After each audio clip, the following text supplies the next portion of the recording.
I thought last year was really exciting because it taught us yet again, you cannot write off good coaches, and you cannot write off hungry teams that have a chip on their shoulder with something to prove.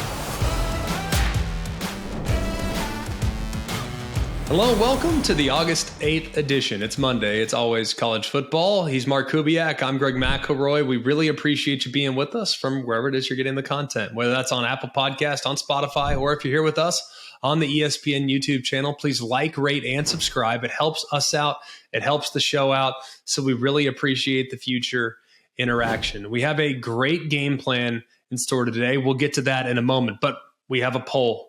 We have a poll, ladies and gentlemen, not a pulse, a poll. All right. We have the top 25 coaches poll. Is it the USA Today coaches poll? Whatever it is, it doesn't matter. It's something. We have a poll, ladies and gentlemen, and we know it doesn't matter. Rip it up, toss it to shreds. We'll have a conversation later why we shouldn't have preseason polls, but that's not for today. We have something to look forward to.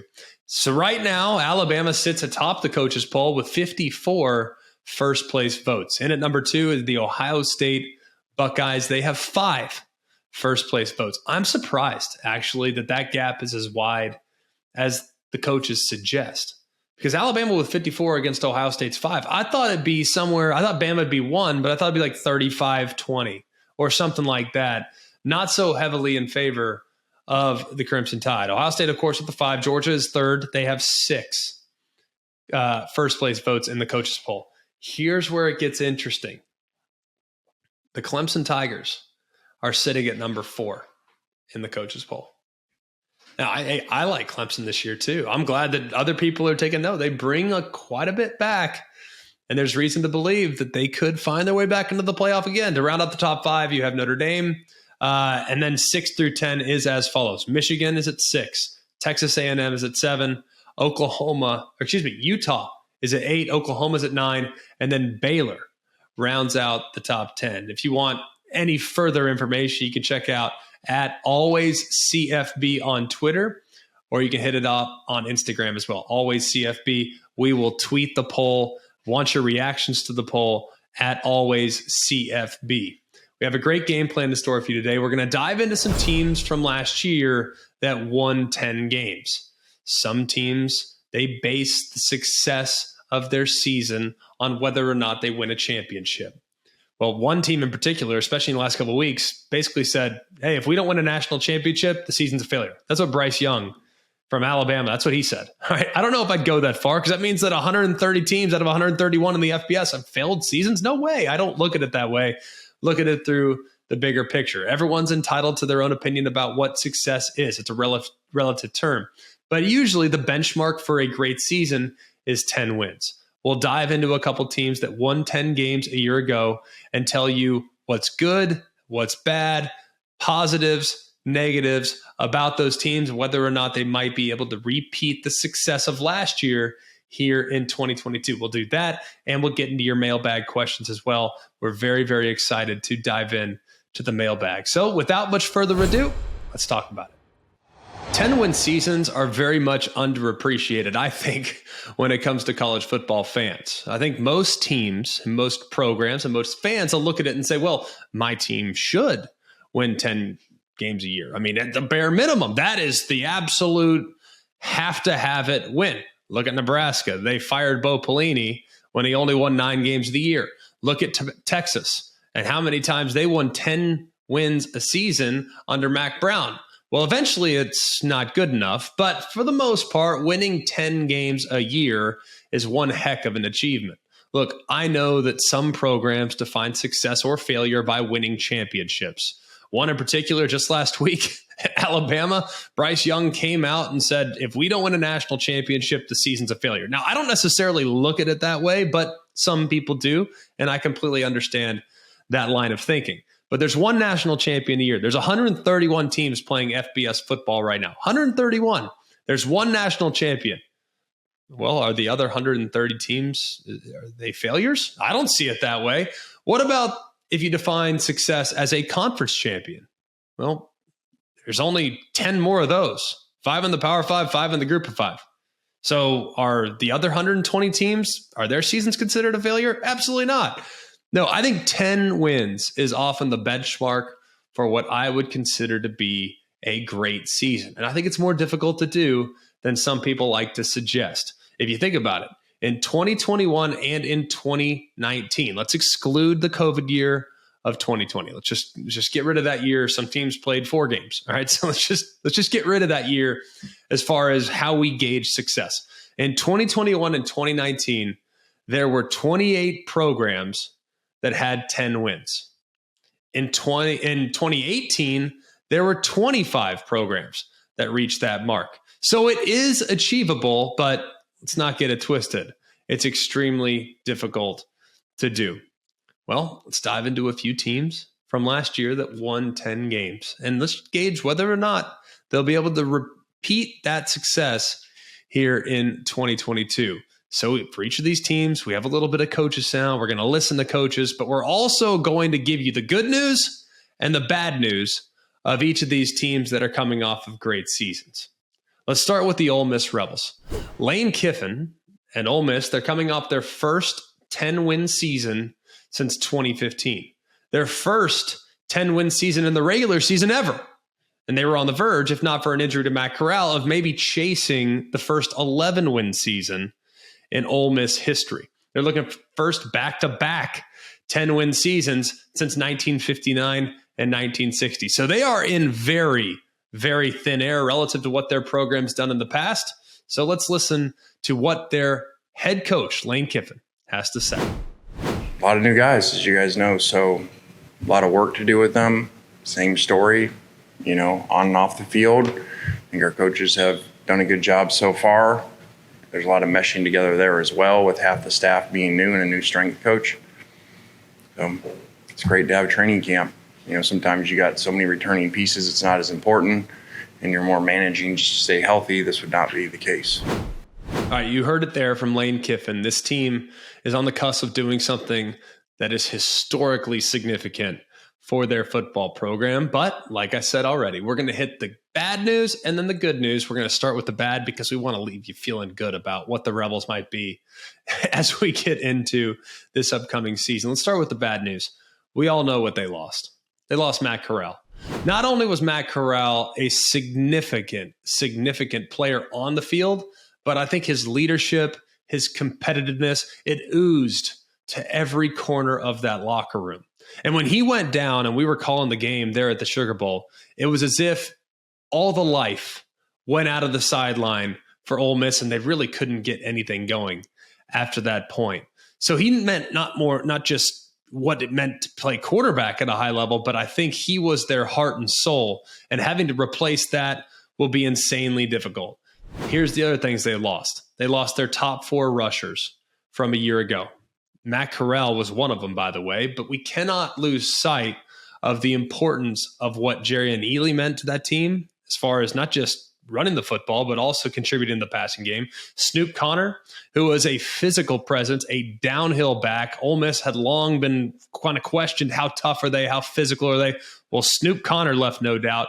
And then finally also lost Harry Parrish, who transferred to Miami, who had one of the best little moves where he put that hard inside and then go vertical off his outside foot. Those 3 being gone, including Matt Corral, is something that will be very difficult to replace. I'll tell you why in just a little bit, because that team, they were 12th in the country. Everyone wants to talk about Matt Corral. Everyone wants to talk about Lane Kiffin, how they're going to air it out all over the yard. They were 12th in college football and 3rd in the SEC in rushing. So this is a team that wanted to get downhill in the run game. Having to replace that productivity at running back will be difficult to achieve. And then finally, you lose both coordinators. And we're not talking about just average Joes at coordinator. We're talking about 2 guys that you talk to people across the landscape of the sport, they've done an amazing job for a very long period of time. Jeff Lebby, who of course now is at Oklahoma, he came from that UCF system, and Lane Kiffin, for the first time in his career, basically said, yeah, all right, I'm not going to call the plays. I trust Jeff Lebby that much. Well, look at the results. They scored 1 million points, and now Jeff Lebby has parlayed his experience at Oxford into maybe the highest paid coordinator in college football. We haven't quite seen the numbers yet, but he's in the mix. Let me just tell you that. He's now at Oklahoma and will be implementing that tempo, spread it out downfield, get numbers and try to run the football type of approach offensively as they are trying to turn things over in Norman, Oklahoma. And then on the defensive side of the football, we're not talking about this one quite as much, but if you actually look at the improvements, now no one's going to sit here and confuse Ole Miss as the 85 Bears. All right, we get that. But last year, DJ Durkin did a really nice job. They had a great edge rusher and edge defender in Sam Williams. He's now playing in the NFL. They're going to have to try to figure out a way to replicate his lost production.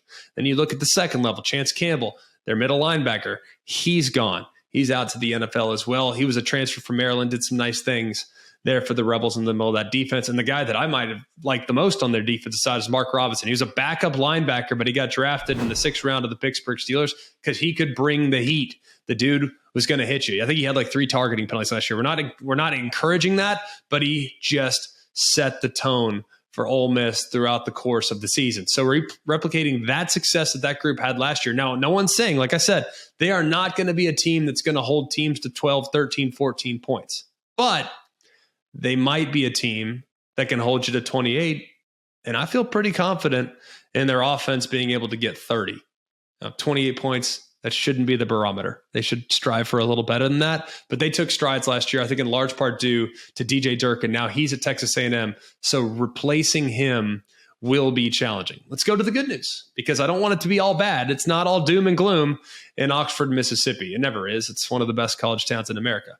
But here's the good news. All the pieces that you just lost, that we just referenced and talked about, according to 247, you have the number 2 ranked portal class in the country. Number 1 was SC.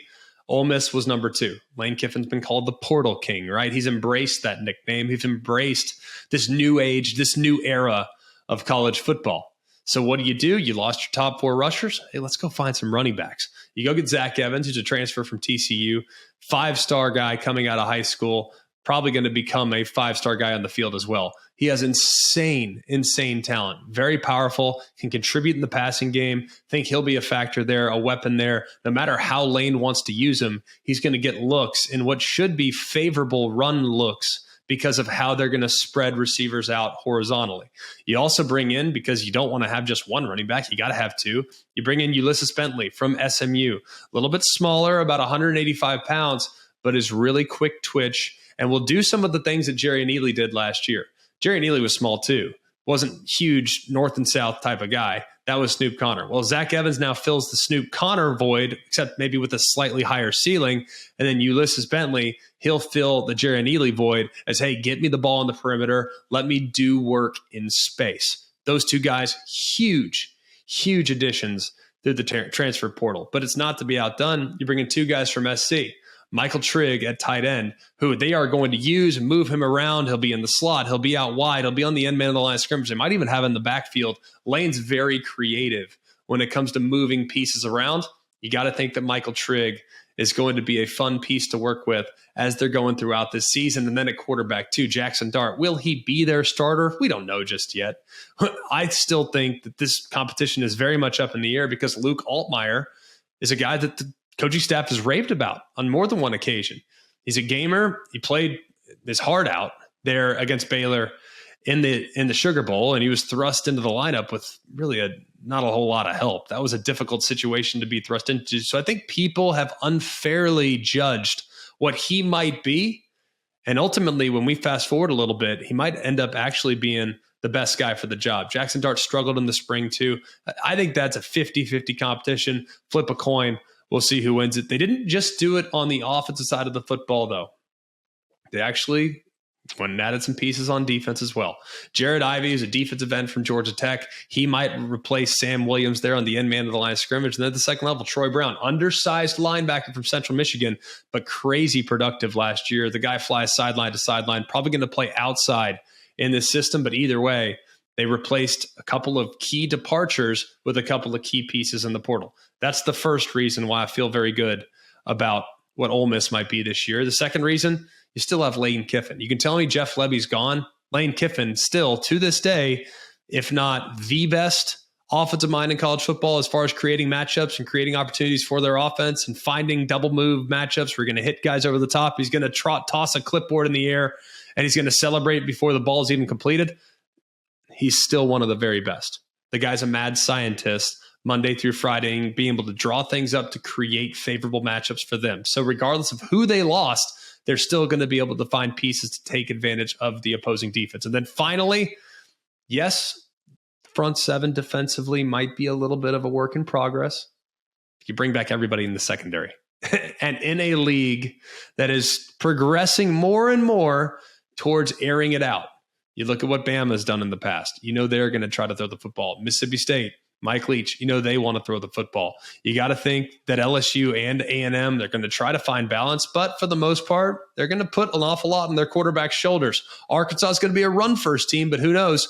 Maybe we see a little bit more from KJ Jefferson through the air. So if I want to be strong here heading in to 2022 in the SEC West, I really want to be strong in the secondary, and that's one thing that Ole Miss certainly has going for him heading into this upcoming season.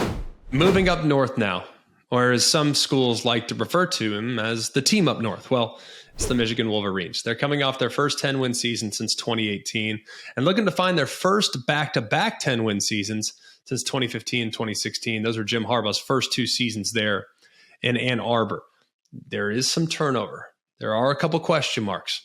I don't think they're huge question marks, but there are some things that need to be ironed out, including how is this dynamic going to work right now as they transition from Josh Gaddis at offensive coordinator to a two-coordinator system. I've always wondered how it works, so let's hear from them. Let's hear from Matt Weiss on his role as the co-coordinator for the Michigan Wolverines.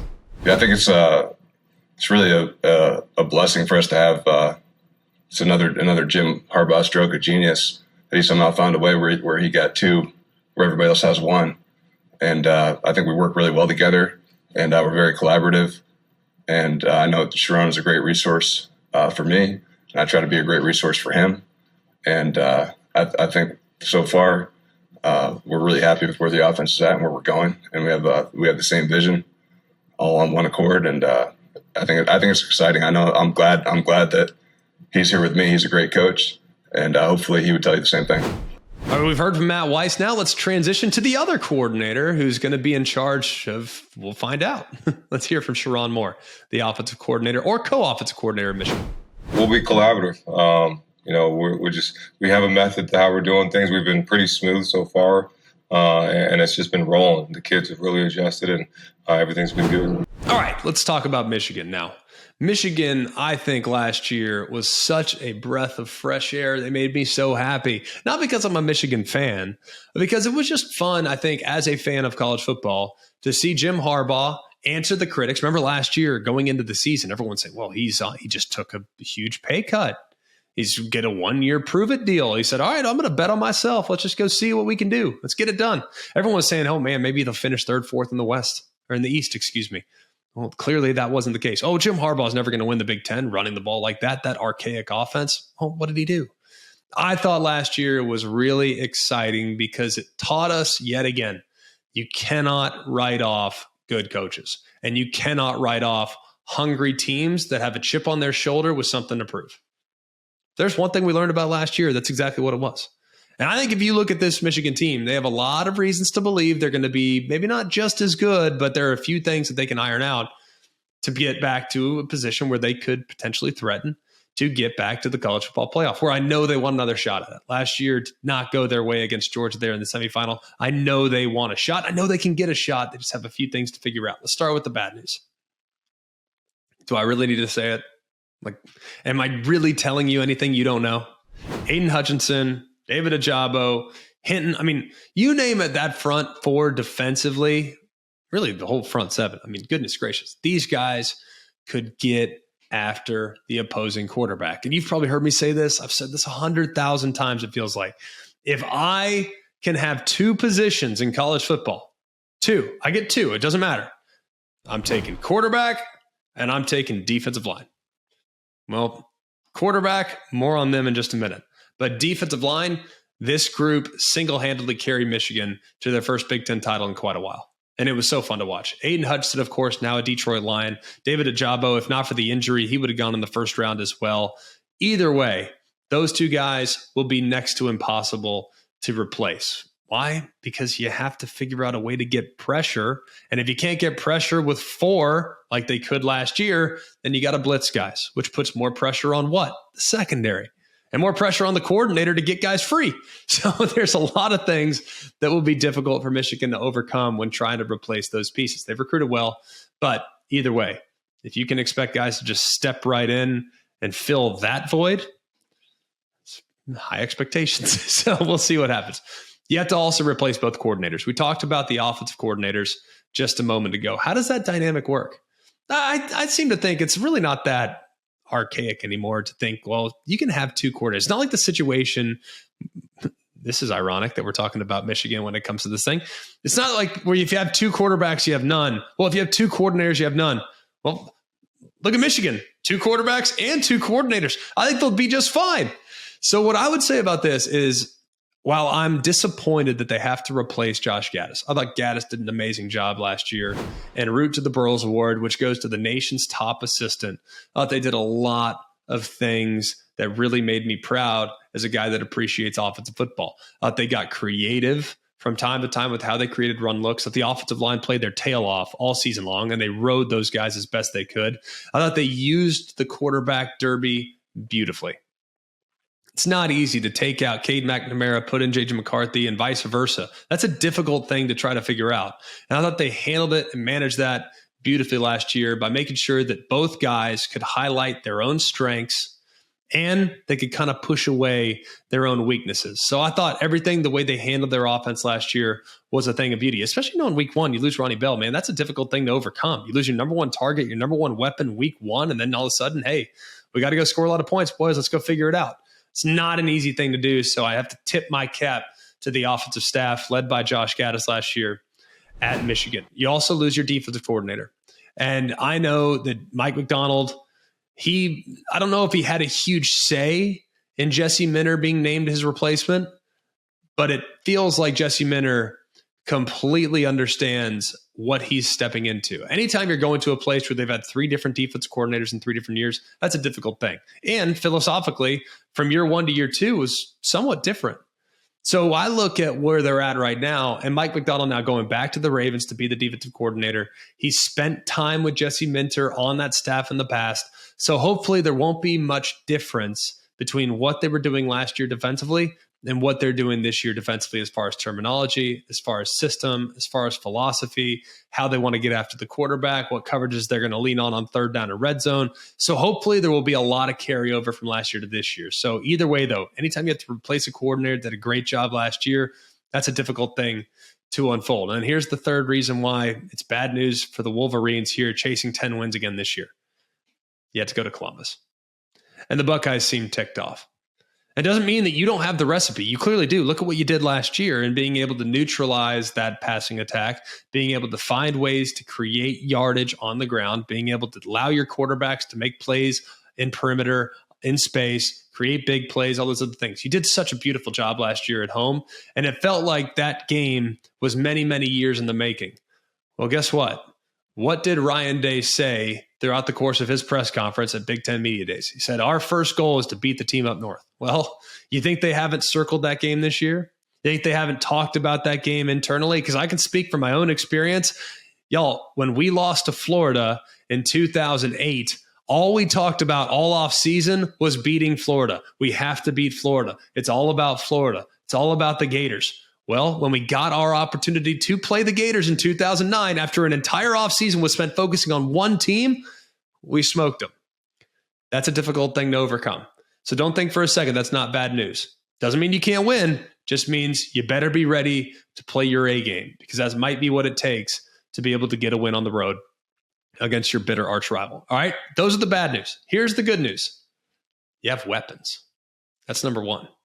Tons of weapons. Weapons that last year, there were some question marks about, okay, what's the pecking order at wide receiver? What are you going to do as far as the passing game is concerned? Who are going to be the explosive playmakers? Everyone said, well, Michigan lacks athleticism. They don't have – no. There were several guys that stepped up throughout the course of the season. Didn't matter on the game. Guys that stepped up. I love Blake Corum. I think he's a legitimate Heisman Trophy consideration.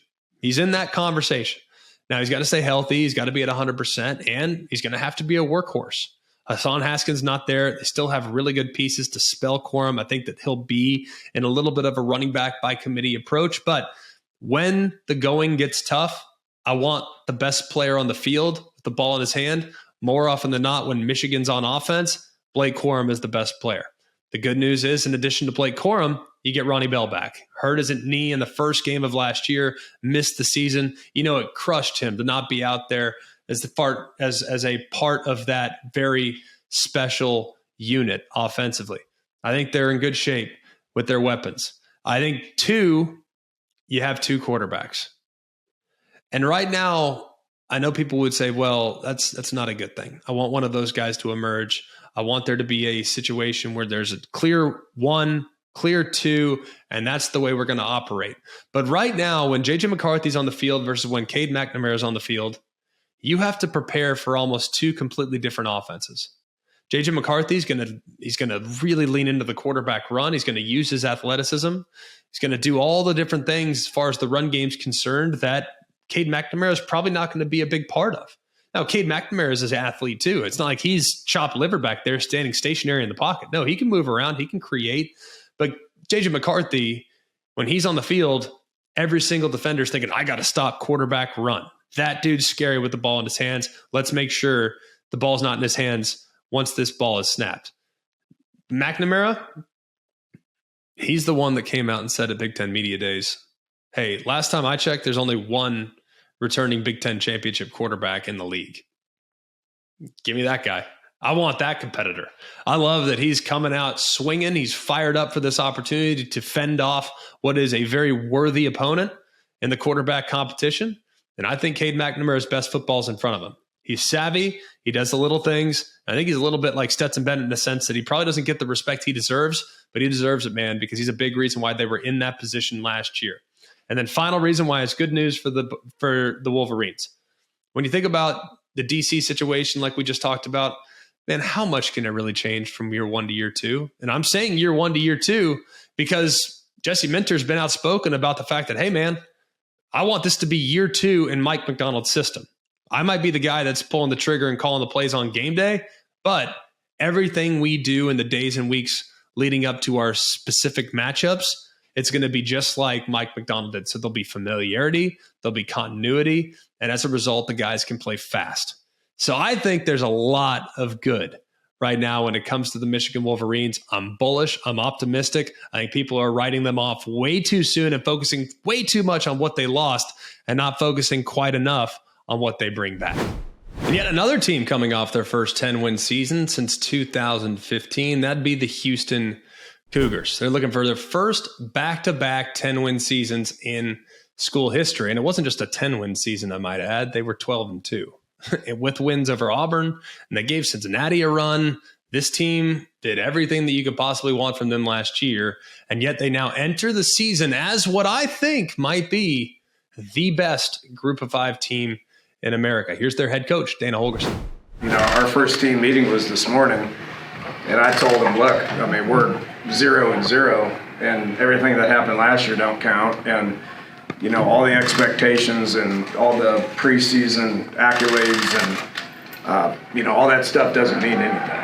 It doesn't. It's about what happens practice 1 through practice 25 and being in the best position as a football team to be able to play that first game against UTSA. All right, that was Dana Holgorsen on what his team might be this upcoming season. But let's dive into exactly what the Houston Cougars bring back. We got to call one of their games last year. I was thoroughly impressed. I think they are legit.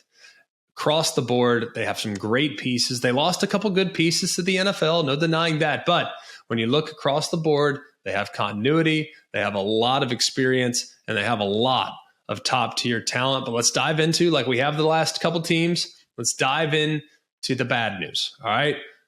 Even with an undefeated record, and it's going to sound harsh, it's going to sound unfair, unfortunate, whatever. Even with an undefeated record, their schedule's just not really that difficult. Now, that can be a benefit and a curse. We've seen it in the past. We've seen teams that go undefeated that don't get the same level of respect as those that have beaten quality competition. Think about last year. Who did Cincinnati beat in the non-conference, and why do you think they were held in such high regard? because they took care of business against two legit Power 5 teams. That's the problem with Houston this year. They have quality teams on their schedule, and I think the American, you can make a strong argument that it's the best league in college football that isn't in the Power 5. You can make a strong argument in that behalf, but Houston does not play UCF. They did not play Cincinnati in the regular season. And their non-conference schedule is as follows. At UT San Antonio, really good team, but is a win against Texas San Antonio on the road going to do enough to influence what the committee might think of Houston at season's end? Remember last year, Texas San Antonio, legit team, 10-win team. So that's a very, very good team. The Roadrunners have a ton of respect for what they do, but will the committee acknowledge that as a big-time win? Then you go to Texas Tech. Texas Tech this year, I'm cautiously optimistic they'll take a huge step, but will it be enough? A la last year, what Cincinnati did to Notre Dame, will it be enough to potentially make an argument on behalf of the Cougars when we get to season's end and we're starting to weigh 1-loss Power 5 conference champions, 2-loss Power 5 conference champions against an undefeated American Athletic Conference champion in Houston? I like Houston a lot. You also have Kansas. You have other games as well. You have Rice. So that's your non-conference. And the only team that I could kind of align this with was Baylor back in the day, 2014. A lot of people thought Baylor should have gotten in to the college football playoff that year. Remember, they were 12-1, they were 11-1. They beat TCU, who other people thought was one of the best teams in America. They lost, I believe it's to West Virginia or whoever it was. Either way, their non-conference was awful.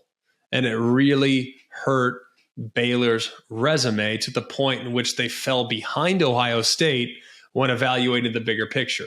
Of course, the Big 12's made changes since that point, but either way, their non-conference is what ultimately led to why they were viewed a little bit more harshly than some of the critics thought they should have been viewed. That could be Houston's problem this year. Houston's played really tough schedules for a very long time. I remember they've played Oklahoma a couple times. They've played a lot of teams. They've done a great job in bowl games. They've beaten Florida State on big, high-profile bowl games. But is this regular season non-conference schedule going to be enough? I have a difficult time thinking that. Of course, in the American, you play some good pieces. You could play some really good teams. But would it be enough to get in front of, like I said, when you're in the group of 5, unfortunately for you, it's kind of up to what happens in the Power 5 leagues. You need a 2-loss Power 5 champion for an undefeated Group of 5 champion to be considered. Would a 2-loss Power 5 champion with a couple big wins be ahead of a Houston team with some questionable non-conference wins? We'll find out. That's the bad news. The second worst news is the fact that your best offensive weapon, arguably, Alton McCaskill, who your running back was recruited by everybody in college football, except because of COVID, he couldn't take visits. So he decided to stay at home. Went to Houston, like so many other great players before him have. He tore his ACL in spring. Now he's cleared to run. I checked his prognosis this morning. I'm not a doctor, okay? But being cleared to run and being cleared to play football, I would think are two very different things. So hopefully he can come back in a timely enough manner to make an impact when they get in the conference play and when they really start to need him, because that guy is a complete difference maker. They still have Henry, who's a solid number 2 back, but he's more of a change of pace back as opposed to the guy that's going to carry the load. And in this offense, they want to run the football, and they want to run the ball an awful lot. They have good pieces at other spots, but having McCaskill back would be massive for them as they head into a season with significant expectations. And then finally, here's the last thing that I'm concerned about, is having to replace Marcus Jones.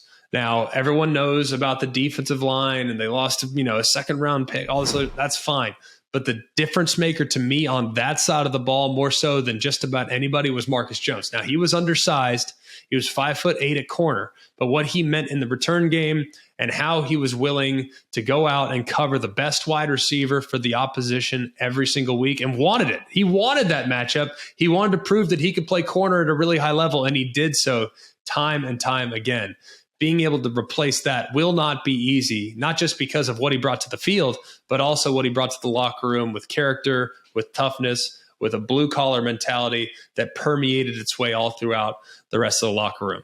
The good news even if it takes Alton McCaskill a little bit of time, they're still going to be fine offensively with some of the weapons that they bring back. We know that Clayton Tune feels like he's played a ton of football. But if you talk to anybody associated with Houston, Dana Holgorsen specifically, he'll tell you that his quarterbacks usually start to really come on in year 3, year 4 in the system. Well, the good news is that's what Clayton Tune's done. He's been there for a while.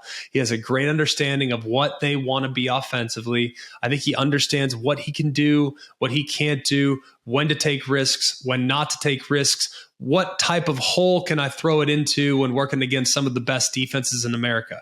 And if you look at it, man, when he was playing well against Cincinnati in the American Athletic Conference Championship game, they were in the game. It was tight. It was close. Couple mistakes by him. Next thing you know, it gets sideways there early in the third quarter against the Bearcats. So it'll be very interesting to see if he can elevate his game to another level. I think he can.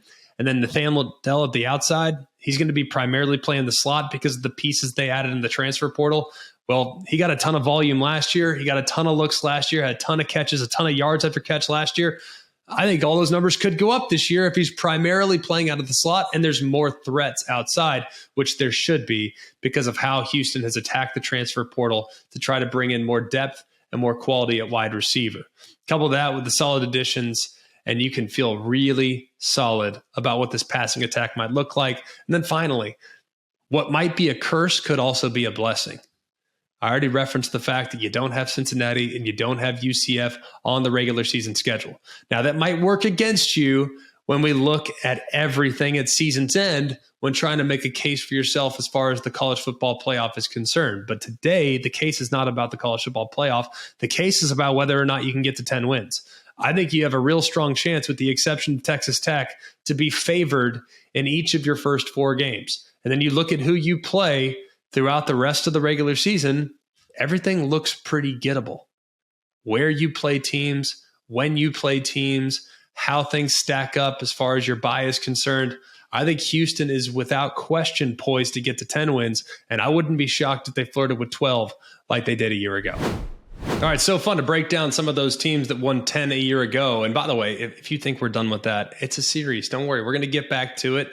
Teams like Wake Forest, teams like Baylor. There's going to be a handful of other teams that we get to that won 10 games last year that we're going to do deep, comprehensive dives on. Can they get back? We shall see. You just have to tune in for a future episode. But one of our favorite segments we need to move along to now is our mailbag. So, Mark, let's kick it off. All right, we got Karen in Ohio. Simple question, Greg. Who are the 3 best offensive coordinators in the game right now? See, it's a matter of perspective, right? Like, I don't know if you can officially say, hey, well, this guy's 1, this guy's 2, this guy's 3. So I can break it up into a few different segments. And knowing that we've talked about a couple already today, let's just throw them in. 1, Jeff Lebby at Oklahoma does an amazing job of being able to kind of put in that Baylor system that he ran with success. And he did the similar system at UCF, did a great job at Ole Miss, but now he's really going to have a chance to man the ship for Oklahoma. He'd be in the mix. Number 2, I'd have Josh Gaddis. He won the Broyles Award a year ago as the nation's top assistant. He's now moving down to Miami. I found it interesting that 3 of the top 5 guys that I found, or 3 of the top 5 that I listed, are actually at new jobs this year, which I found interesting. Jeff Lebby being 1, Josh Gaddis being 2. He's moving from Michigan down to Miami, but he did a great job last year. Now I think he inherits a roster that's pretty dang talented. Does have a couple question marks along the line of scrimmage, but for the most part, Miami might be able to score some points this year. And if Josh Gaddis has a great season as the offensive coordinator, I'm not sure any of us would be surprised if he's on the short list next year for a potential head coaching job. So he'd be in the mix as well. Other guys that I kind of thought about when I saw this question for the first time, Kendall Briles, who I think is an amazing offensive mind, does a great job of creating issues for the opposing defense, making his quarterback comfortable, creating numbers and good quality looks in the run game, and featuring wide receivers. If you look at what they did last year with Treylon Burks, how they moved him around, motioned him, took him in the backfield, motioned him out, found favorable matchups for him so that him and his quarterback could take advantage of that matchup nightmare that they would create. Man, he did a great job. I think he should be a head coach and probably will be at some point in the very near future. Another guy who I think should be a head coach in the near future is Jeff Grimes. He's formerly of BYU, but was with Baylor last year. And Jeff Grimes, I voted for him last year, number 1 in the Broyles Award. I had Josh Gaddis at number 2. Well, Gaddis ultimately won it. Jeff Grimes, I don't know if they release a second and third place, but I would be surprised if he didn't finish second, or Jim Knowles at Oklahoma State. I'm not sure how it all tallied up. Doesn't matter. Jeff Grimes, phenomenal. What I like about Jeff Grimes is he knows who he is. He says, I want to run the ball off tackle. I want to be physical. I want to get downhill with a one cut back. And I'm going to make it very, very, very easy on our players. But then when the opposing defenses are playing against it, we want it to be very difficult. So I think that he does an amazing job. Plus, he's just a great dude. Like, he's one of those guys you just want to gravitate towards. You want to play hard for him. He's physical. He's really preaches being physical at the line of scrimmage, physical at the point of attack. If you watch his wide receivers, they're physical, man. So I just appreciate his approach to it. So he'd make the top of the list as well. And then a guy that's surging. So I gave you 4 names. I know you asked for the top 3. I'm not going to give you 3. Come on, there's way too many good offensive minds out there. And there's still 100 others that I've probably left off. We're talking specific coordinators too, not actual head coaches that still call plays. I'm talking actual coordinators. The other guy's Zach Kitley, formerly of Western Kentucky. He's now at Texas Tech. Prior to Western Kentucky, he was at Houston Baptist. But if you can take Bailey Zappi and break Joe Burrow's records throwing the football, you're clearly doing something right. So this is a young guy that I kind of have set to the side for the moment, but he could skyrocket up the list if he could do some special things with Texas Tech this year. And I'm not sure any of us would be that surprised if he did. He's been able to wave the magic wand a few different times, and now he's on everybody's radar. So it'll be real interesting, I think, to see if he can pull some things off this year, make Texas Tech relevant, and maybe pull off an upset or two in the Big 12. All right, I got another one. This is another tough question, all right? Tim in Dallas. Simple question. Greg, please rank all the teams in the state of Texas during the 2022 season. So I kind of see it like this. Houston 1, A&M 2, Texas 3, Baylor 4. You can make a case pretty easily to switch 3 and 4. That's not anything I'd have an issue with. I'd have TCU at 5, but you could make a case for SMU, who I'd have 6. At 7, I have UTSA, 8 North Texas, 9 UTEP, 10 Texas Tech, and then Rice and Texas State rounding out the bottom. I think 10 teams from the state of Texas will go bowling. Feel pretty good about that. I think 1 team has a legit chance to win 10 or 11. That's Houston. I think Texas A&M's probably around the 9-3, 10-2 in that vicinity. I think Texas 8-4, 9-3, Baylor 8-4, 9-3, and then 7-5, 7-5, and that, so on and so forth. So it's really difficult. There's a lot of good teams in the state of Texas right now, and to think that 10 of 12 could ultimately get to the postseason says all you need to know about the Lone Star State and how quality the football is right now. For all of us here at Always College Football, thank you so much for being with us. We've had a blast so far today. Breaking down those 10-win teams from a year ago is so much fun. I actually think all 3 have a real chance to get back to it. So look forward to continuing to break down those teams. We'll do a series on that. All the 10-win teams, we're going to dive in, likelihood of repeating, the good news, the bad news, try to hit it from every possible angle for a comprehensive breakdown. Please like, rate, and subscribe wherever it is you get your podcast, whether it's on Apple Podcasts, Spotify, or if you're watching here with us in the ESPN YouTube channel. We really appreciate it. For all of us here at Always College Football, he's Mark Kubiak. I'm Greg McElroy. We hope you have a wonderful day. And remember, it's always college football. Hey guys, it's Greg McElroy. Thanks for watching Always College Football. Make sure you like, rate, and subscribe to ESPN's YouTube channel and wherever you listen to your podcasts.